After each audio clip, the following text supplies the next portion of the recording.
Right, Steve. You're not going to ask me what number it is. It's episode 13. Wow. For once, I'm prepared. Oh, wow, okay. For once, I didn't have to go to Spotify and check. Yeah, that's it. Quickly before Marky starts the record button. It's definitely episode 13. And we've prepared as much as usual for this one. Yeah, I think we're pretty much on point. We've been rushing around all week and then suddenly just jumped in here to do the podcast. No. Noticeably, Marky was noticing that. I was pushing it off onto you, giving it, this is your idea. You were like, no, you suggested it. So. I gave you 3 options that I liked from the, must have been a ChatGPT list that you sent me. Yeah. With like 50. Yes. And yeah. And you said pick one of those 3? Yes. Okay. You came back with So we've gone for failure and resilience, which I do think is very interesting. So we'll try and make a success of it. We'll try not to get... let's not fail. No. Let's be resilient and just keep going. Even if it's really boring, we'll just keep churning out. So I think the first thing to do, if we're going to talk about failure, as we often do on these things, is, and we've put failure first, so we're going to take that as the most important topic and the resilience topic to bounce off that and be tied in with it. Okay. How are we going to define failure? Now that's a little bit more difficult thing. I mean, obviously we're talking about it from the point of view of the Cornermen and what you encounter.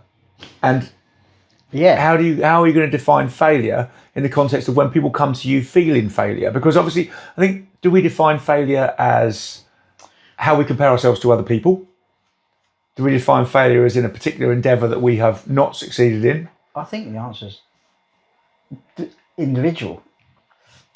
And some people are very harsh compared. And it also just depends on the expectation people think others are putting on them, and expectations of family background, because you can have someone that feels they're a failure because they've not lived up to their father's expectations because their dad was a very successful businessman or whatever, or people have failed as a father or they've failed as a partner.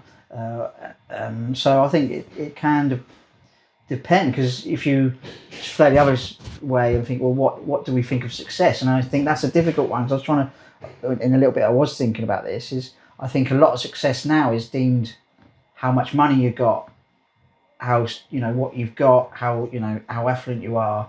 That's very much our culture says. That's a very easy definition of success. Yeah, but I don't think it is success. Well, it's one term of success, probably, to be fair. No, I mean there's interesting data on that. For example, we often equate money to happiness. So if you are, because a lot of our misery is tied up with poverty. Yeah. Paying bills, going to work every day, and we think if we were freed from all this, we would be able to be happy. But it's interesting that I think it's about 50,000. If you've got a household that has got an income of under 50,000, and then you start to improve your income, your happiness does correlate to that. Because the bailiffs aren't at the door anymore, you're not worrying about putting money on the gas meter, all these sort of things. The kids have got the right shoes to go to school. But once you get over that, the happiness index comes right down. Right. And it doesn't really make a lot of difference. I think, up to about £100,000, you can still see an impact. After that, doesn't make a difference. Okay. So, you get $1 million, another million, another million. It doesn't affect your happiness. And also, it can actually be a negative impact. Because research, for example, they've done with lottery winners, because that's often a fantasy. The problem is I haven't got any money. If I had money, I would be happy.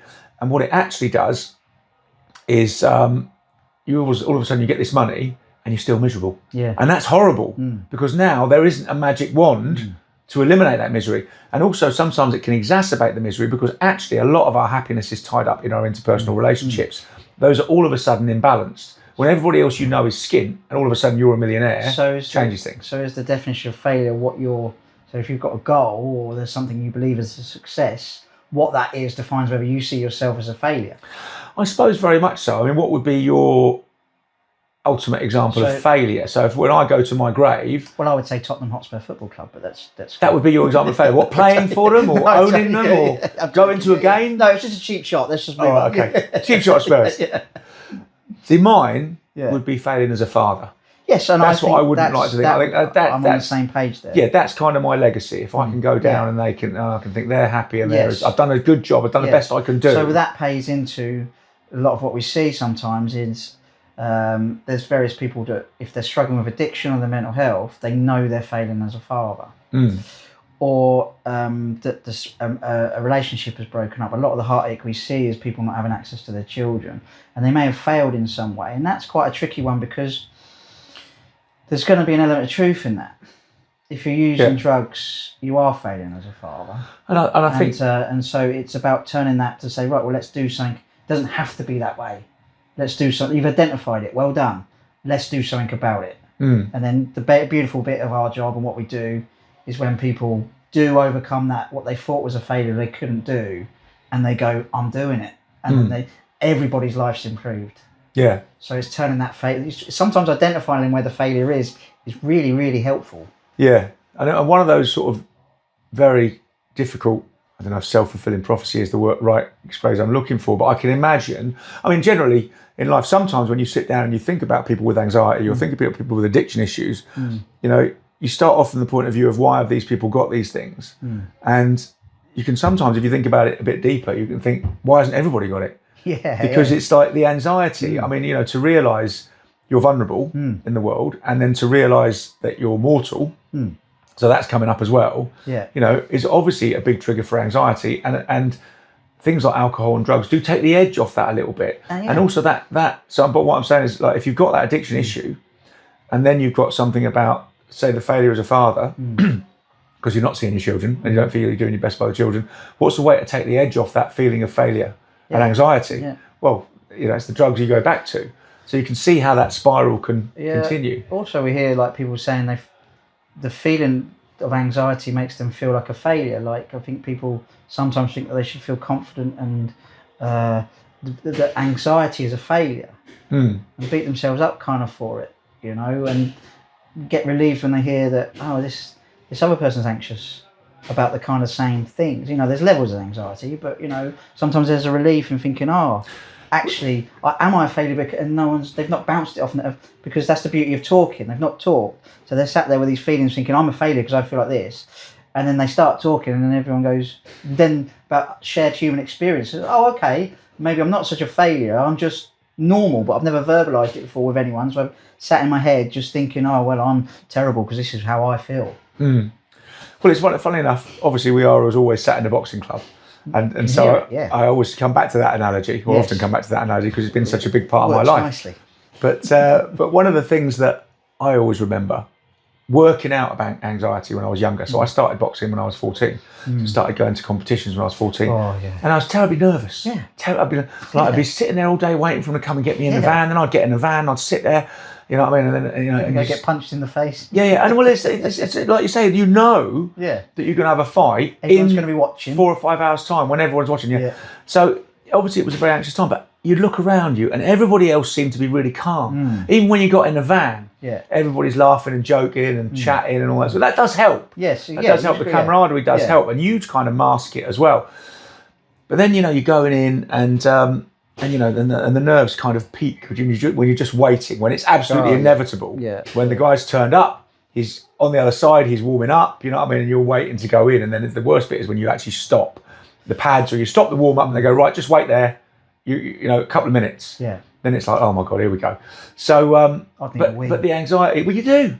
You know, your mouth is dry. You're like, you know, all that sort of stuff. All these things. And I always thought, if I wasn't this anxious, I'd be much better. And everybody else, it doesn't seem to have these nerves like I have. I seem to be worse than everyone else. And then it wasn't long before I copped on. Now everybody's feeling the same thing. Everybody is feeling the same thing. Everybody's feeling the same nerves. You know, and it's not really a case of they're feeling the nerves worse than me, they're feeling the nerves better than me. It's how you deal with the nerves. Everybody's got the nerves. Yeah. And I believe that right to the top level of boxing and right to the bottom level. I think the thing you're feeling on your first amateur fight or your first white collar fight is the same thing those guys are feeling. Don't the nerves keep you on your toes? They do. You do need a little bit of that fear. You definitely need a little bit of that fear to make you like really heightened. You don't want to let it overtake you and debilitate you, but you do need to make it out. And also, but you know, overconfidence would be a bit of a stupid thing, would it? Overconfidence is a stupid thing, and you can see that very clearly in fighters. So if you look at fighters who might seem incredibly confident, so if we look at Muhammad Ali, now you would say that's the most confident fighter ever. I am the greatest. I'm the prettiest. I'm the beautiful. You know, nobody can compete with me. All that sort of thing. Now that was him getting inside someone else's head, but actually, he was very aware of his fallibility. He was very aware of his limitations. But that was one of the things that made him such a great fighter, because he could adapt. So, for example, the classic one in the fight with George Foreman. He said, right, I'm going to go and knock this guy out. You know, he's not used to people going in and throwing right hands at him. He's a big monster. Everybody's scared of him. Everybody backs off. I'm going to go straight at him like a train. You know, and he did that. And he had a great first round, went absolutely crazy at Foreman, threw the right hand, landed it again and again and again, which nobody thought he could do. But it was because Foreman wasn't moving his head because nobody hit him. But didn't do anything to Foreman, just made him angry. That sounds like a bad plan. You could see Ali going back of his corner thinking, right, what am I going to do now? And he had to work and change the plan on the spot. And he did that in a number of fights where he changed the game, changed the tempo, changed the plan. But because he knew that he wasn't invincible, whatever he'd said before, he could change. When you get another fighter like Nazim Hamed, who's got the film out giant at the moment, in my mind, he never adapted because he was so confident. He was genuinely so confident in his own ability. He believed at the end the hype. He got rid of the people around him that had made him, fell out with his trainer, Brendan Ingle.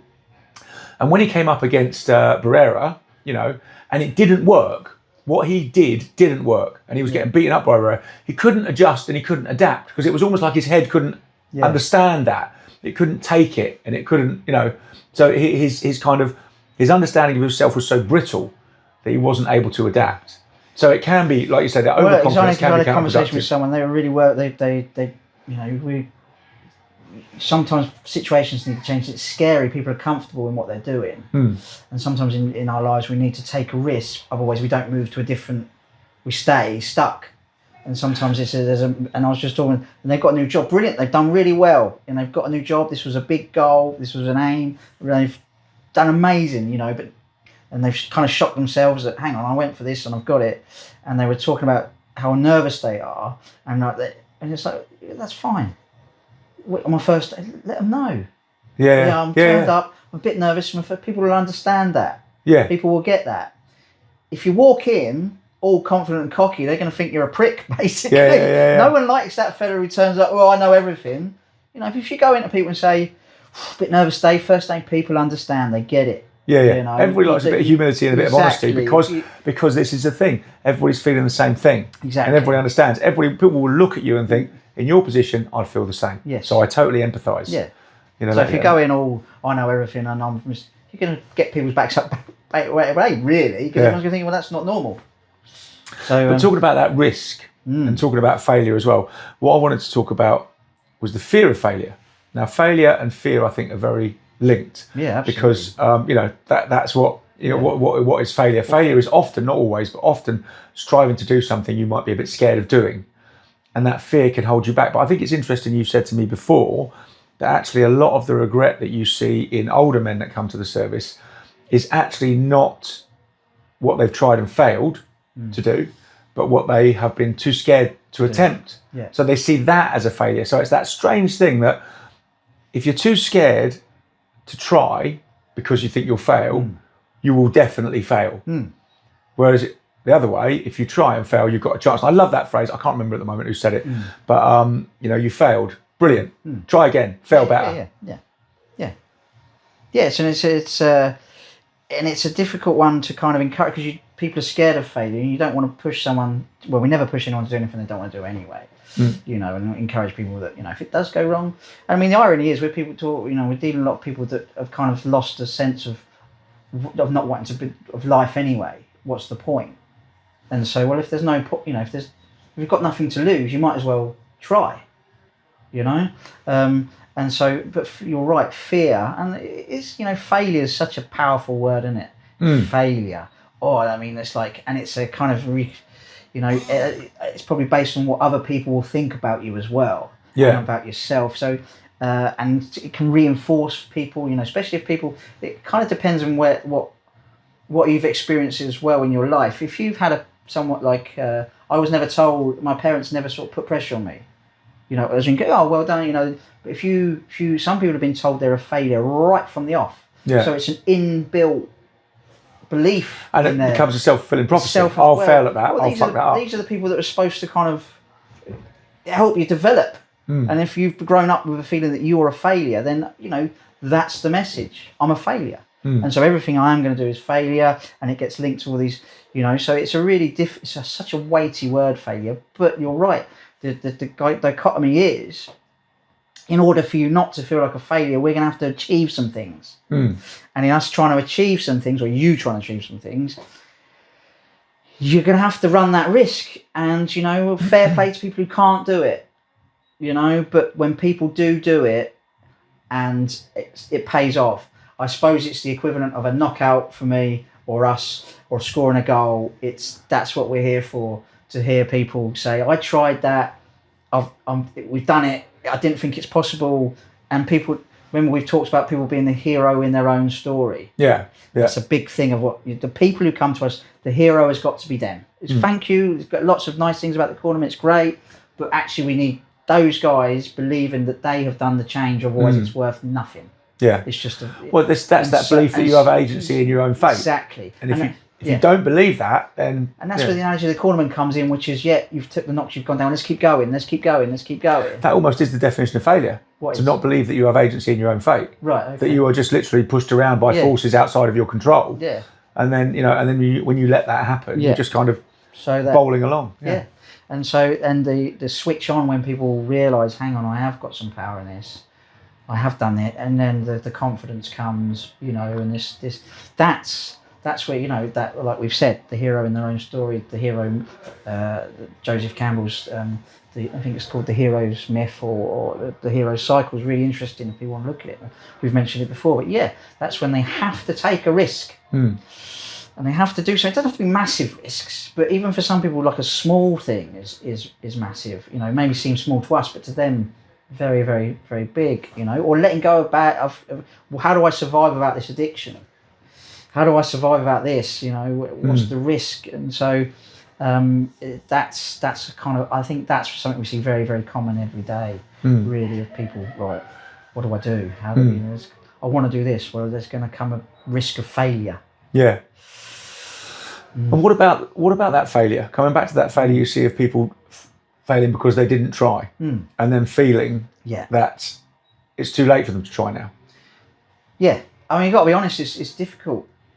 When you're sat with someone, our guys are probably older than me, and there's regrets of, a missed opportunity of a job they didn't take, or an opportunity to go Liverpool, or a relationship that they ended because they couldn't, they thought it would end anyway, and all these regrets, or if they've didn't have children, and so it's a very, very difficult place, and it kind of depends on the individual. And there's a great example actually this kind of recently of a guy a little bit similar to that, who is in that category, but and he tried to die by suicide by throwing himself into the river about a year ago, and he said, my life's not changed, but my outlook has changed. And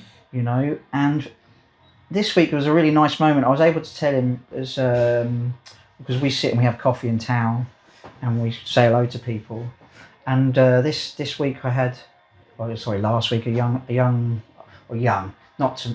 his 30s, I suppose. So I come and said, that guy that you speak to, I've got in touch with, I used to see him in town, and I've seen how much he's changed. And so to be able to go back to him as someone who has maybe felt that they've always been a failure and say, or not achieved, your decision to make something of your life is having impact far wider than you thought. Because someone came to me this week and mentioned you as an inspiration for them wanting to try and tackle their own addiction and mental well-being, because they've seen what efforts you're doing. You look healthier, you're not always drunk, you're doing this, and it was a great moment for him, because to say, what am I really? It's like, yes, you have done, you're not even meant to, but by you kind of taking that risk and saying, right, I want to look at where I have failed and I want to change it, has been an impact that has having a wider impact in the community that you didn't even think about. So you never know, like if you had died that day, you don't know the knock on, because this lad might not have seen you in able to come, and so that's a really nice kind of example of where someone who has gone, it's not always too late. There's whatever's left with your life, let's do something with. Yeah. Well, it's that redemption story, that redemption arc, which is so prevalent in nearly all religions. It's the idea of religion is redemption. It's never too late to redeem yourself. It's never too late to change. So even if you're like, okay, well, come and help with the corner, you speak to youngsters who are in that moment, say, look, this is what I didn't do. You've got to try and do it, mate. Because and then you can sort of have a sense that what you've experienced, you're passing on. There's all sorts of ways you can, but it's very, very difficult. It's easy for me to sit here and say on a sofa, but because there's a lot of pain, but to just sit in the pain and dwell on it is hell, because you repeat and you repeat, and it's no good. Yeah. So when you become, and that's where drink is the perfect drug for that. Yeah. So, drink in that back category, it will be drinkers. Yeah. No, I can see that, and it almost switches off that regret. And I think often, from what I've seen, is that drink can turn the regret into anger. Yeah. And then the anger can be directed outwards. Yeah. Yes. So, yeah, and then there's more regret because they woke up and they won't want to do, and so it's a cycle. And so that's a really, and it's not, when we're talking about kind of the high risk groups for suicide, we are talking about, in the 40s into the 50s. So, we're talking about people who maybe, have the marriage has failed, all this kind of, and so people are going, I've got to a stage in my life where things have gone wrong, and now this is, what's the point? Or, that kind of thing. So that's where, and that, people not going to help because of the stigma, and that's where we end up with, 12 out of 17 of people who die by suicide not accessing help. So so it's a really, it's a killer. Yeah, it's a killer. I mean, failure and regret, and mixed with, if you especially mix it with alcohol, is a killer. What about the other side of that coin then that we're talking about? Resilience. So, and you're going to encounter, I think the other thing is, as we've kind of alluded to, you're going to encounter that failure. Yes. And failure is you can't I don't want to go too many cliches, but failure is often a part of success. Yes. It's fail better, and eventually succeed. Yeah. But like I say, we need to define how you're going to define success. But whatever it is you're trying to do, you're often going to fail. But how do you get the resilience to kind of keep trying? I mean, one of the things I was thinking about when we were talking, I was bringing it back to boxing. Well, but there's a great little, Cornermen, John. Yeah, exactly. We're sitting in the boxing gym. But the great little analogy is, I remember the first time I lost a fight, and it was like, I was really obviously broken up by it, and I didn't expect it to happen, didn't want it to happen, but it did happen. And then somebody said to me, "Well, it's not a loss if you learn."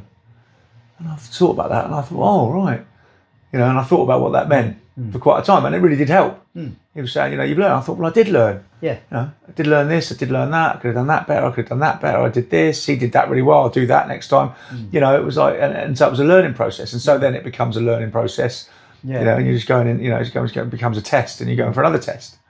So, but it's almost that attitude was part of the building resilience. Well, I watched Joe, the great Joe Howard, who's, we love him as a person more than we do a fighter, but he's a great fighter. We watched him, the other week, and that's the first time I've seen him lose. But what a fight! And his response has been brilliant. Yeah. I'm sat there worrying. Oh, you're right. And and I love the respect to the other fighter that comes with it as well. Yeah. But you've taught me something, and I respect you. But the kind of I've learned from that, and I'm going to go. And there was things I didn't do well. I'm going to go back again and do it. I'm going to have a rematch, and I'm like, what? Yeah. You're going to get back in there with that. But because it was a very close draw, and we know that. So, but that was I think boxing is a great analogy for the resilience. Yeah. And that's where the Cornermen comes in. You're going to take the hits, and I think there's something that's why I like the message with the Cornermen, which is you're going to take some hits. It's not okay. You're feeling like this. Let's not have any negative feelings, because the negative feelings are all bad. We don't want you to, let's not let anxiety, you shouldn't have any anxiety, you shouldn't have any bad feelings. Let's try and work to a world where that's not reality. Got anxiety, right, let's get gloves up, I'm here, tell me what's going on, and the analogy of we're in a fight together is a much more better message of kind of, we've got something to do, we've got something to struggle with, but there's a goal, we want to win it. Yeah. And so we understand this bit, we've got, and a lot of the guys, like I've said, they're not stupid, they've got some goals they want to do. Maybe if it is to stop using drugs, or if it is to sort their finances or whatever, they know there's a goal, and they know there's some bits we got to do. And so when, I think knowing what the end goal is, or it helps resilience, because you realise, well, I'm going to get back, or that didn't work, so we're going to try something else. Yeah. But as long as we hold on to that, what are we after? Well, it's the understanding that, like I say, it's not always going to be a forward path to that goal. Yeah. There's going to be some backward steps, some side steps, to eventually get there. And a lot of times we say to some people, when people come to us, can you help me? I don't know. Yeah. But we'll keep trying. Well, you've often said to me as well, the thing is with addiction or recovery from addiction, there are all these steps, and it's often you get people who are ecstatic at their success at getting clean. Yeah. And that lasts for a week, 2 weeks, 6 months. Time is very important. And then there's a relapse, and often the attitude is, I've totally lunched it out, I've messed it all up, it's all over, I'm not clean anymore, I'm back to being an addict, and that's the end of it. Yeah, and people don't realise there's a journey and time. I was at the Men's Mental Health Conference in London the other week, and there was a great speaker, and I completely agree with him. Time is so important. We don't give enough time. That's why the Cornermen has purposely not got you come in here, you go out there, which is so that people can keep dipping out, because if someone is struggling with addiction, what people want and people around them is that they go into this thing, this works, and out they go, done, in it. And didn't realise that, hang on, this thing's going to take a while. Well, it's not for everyone, but there's different lengths of time, and people's recovery is at different times, and actually people need time to kind of open up and talk. So a lot of trying to fix people in certain defined moments of time is very, very difficult. I don't believe works. And it kind of sets people up to fail, because they think, and you can, and people need, people we can think of that have used the silver, we've been going nearly 4 years now. They came along 3 years ago, and there were times when they were battling through their addiction, they thought they couldn't do it, and they relapsed, and they beat themselves up, and there was times when they were really bad, and then through the kind of resilience of right. So the message is, all right, yeah, you've fucked up, fine. What we're going to do? You've got to get back on it, or what's the point? Otherwise your brain will let you just go, well, what's the point? All right. So it's not wagging the finger at people. So people can come and say, and we're not an addiction service, so I don't have to we're talking about pain, so we often talk about the addiction in terms of why someone's using the pain and what it does for them. So but we work quite closely with addiction services, but also mental health. And the guy was talking about suicide. People are much more able to, if there's time. They were talking about people presenting at emergency places, emergency A&E, and they haven't got time, so they're doing these kind of risk assessments. So just tick this. Right, you're not high risk. It's only they're getting presented with the massive people there. Understandably, they haven't got a lot of time in these places, and then what's happening, as we heard that unfortunately, what was it? So 17 people out of 100,000 present by die by suicide every day, was it? But we also know that of 17 people, 5 of, if I'm correct, people can go and check it. So 5 will present asking for help, and 4 of those 5 will be deemed as low risk, and then still die by suicide. So they've gone for help, and still they've been deemed as low risk, because it's mental health is such a but I think that's a lot to do with time. They've gone to, you haven't got options, A&E, and then they've got to deal with the people there and then who are screaming and shouting, with the. And it's very difficult with a one-size-fits-all questionnaire. Exactly, It's like, if you're asked on a scale of 1 to 10, how do you feel? How do you mark that? Some people are going to put, a 2, some people are going to put an 8. Yeah. They're kind of feeling the same thing. Point out, I'm not sure how it is, if it is a one questionnaire, but I'm not sure. But it just, but the point is, more time, people. And also, people need time to open up. They've got to, like we've said in one of our podcasts, they've got to trust who they're talking to, and that comes over time. If someone opens up straight away, and that can be a sign that someone's kind of maybe suffered some abuse. If someone sits in and straight away they want to pour everything out, tell you everything, because the boundaries have been worn away. But most people want time. They need time to know who we are, get to know us, and test us. People often when they come and talk to the Cornermen, they're often seeing, who are these people? And quite rightly, I think they should do. And so time's massively important, and I think time helps with resilience. Yeah, I haven't got to rush it. Yeah. We're in this for the long haul. As long as we've got funding and that, we're around. Yeah. Right, I've got this in my corner. Right, we haven't got to rush it. Well, I think the other thing that time and the service can give people is often a perspective. And I think that perspective around failure, while we're talking about failure, I'm just thinking of other things that incidents that have occurred with people where they've thought, well, that's it. I'm going to throw it all in now. Yeah. And it hasn't been, I did someone who did that because they'd missed 3 mortgage payments. and they just felt they couldn't tell anyone. Yeah. They think I mean, it's like, to be honest, it's not a big deal. Yeah. Do you know what I mean? One phone call to the bank and say, can I split those 3 payments over the next 12 months, etc. You know what I mean? Obviously, there's many different circumstances, but essentially, it's not a major deal. It's not life-threatening. Yeah. But he felt it was so overwhelming and that he couldn't tell anyone. Yeah. That, you know, he tried to take that out. Luckily, it failed, and luckily, he found out, and so, you know, and he's absolutely fine now. Yeah. But it's that sensation of failure without calibrating it. Yeah. You calibrate it by talking to other people. Yes, you calibrate it by talking to the cornerman. Yeah. And you say, I'm really, really, really worried about this. It might be, you say, well, that is a worry, you need to do something. But it might be that in this grand scheme of things, I think you're overblowing this.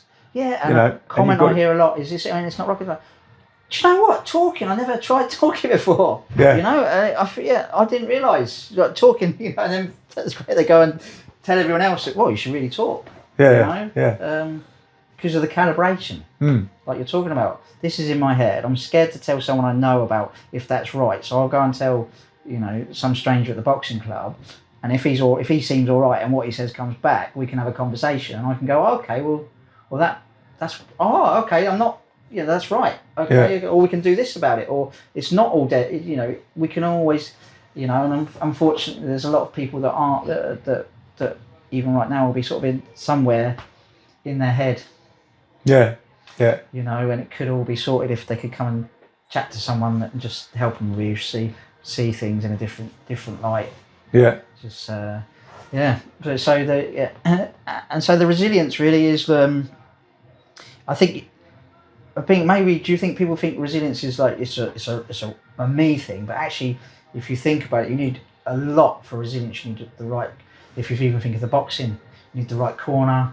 You need the right training. Resilience just doesn't just come. Yeah, absolutely. A team around you. And we often think, well, I'm going to be resilient. Well, maybe you need people around you to be. Well, I think the important thing about resilience, and I'll come back to this quote that I often use, and I think it was Grayson Perry's wife who said, the definition of mental health. The definition of mental health, good mental health, because we always talk about this. Everybody talks about mental health without necessarily defining what it is. And everybody wants good mental health. Yes. Nobody says what that is. I want mental health. Well, she's a psychotherapist, and she came up with a good little definition. She said, it's just an understanding that things are not always going to be this way. And that works for negative things. It's not always going to be negative. You know, you're going to come out of this trough, you know, and it's not always you're not always going to be happy. Yeah. So don't be. So if you've got that mentality, when you're really happy, you won't be really shocked when you get a bit sad. Yeah. When you're really sad, you'll know that you're going to get happy again. And I think the problem with when you don't get resilience, a bit like you were saying about if you have the training, if you have the corner, if you have a plan, if you have an understanding of your own limitations and abilities, you can think, right, well, I need to adapt. I need to redo things, I need to do things in a different way to get to the end goal that I want to get to. Yeah. But if you think that's it, it's all done, I've failed, and that's the end of the failure, I end in failure, then, like you say, you won't get back up. Yeah. And and you think of other strategies. So it's almost that understanding, that resilience is almost, you can almost define that by saying that this will carry on. There are other options available to me, and I can use this experience to rethink those options to try and be more successful next time. That's almost like a definition of resilience. Right. Yeah. Fair play then, John. Yeah. Yeah. Well, is that a good way to end it? Well, I think so, yeah. So I think that's resilience, and we never really defined failure. Maybe we'll come back to that, but that's a very difficult one to do because it's very individual, isn't it? It's very individual. It's personal, yes. Yeah. Well, hopefully we didn't fail too badly at this podcast. And if we did fail, we'll fail again. And we'll fail better. Yeah, you keep watching our failures. Yeah, because we know we've got time, so we can be resilient. Great. Cheers, Steve. Cheers, Marky. Cheers, John.